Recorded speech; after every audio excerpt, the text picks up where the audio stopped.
Hi guys, welcome to Take Off Bro. In this video, I'm gonna be showing you how to save email as PDF document.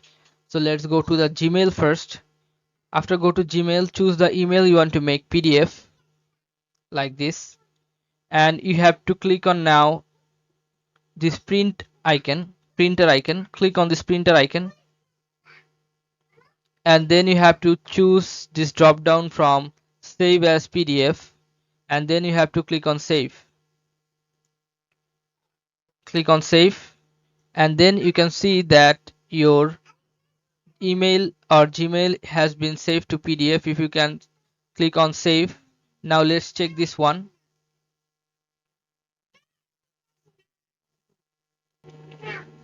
Here you can see that Gmail that I have converted to PDF.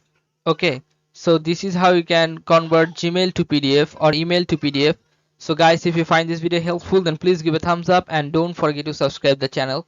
Thank you so much for watching the video.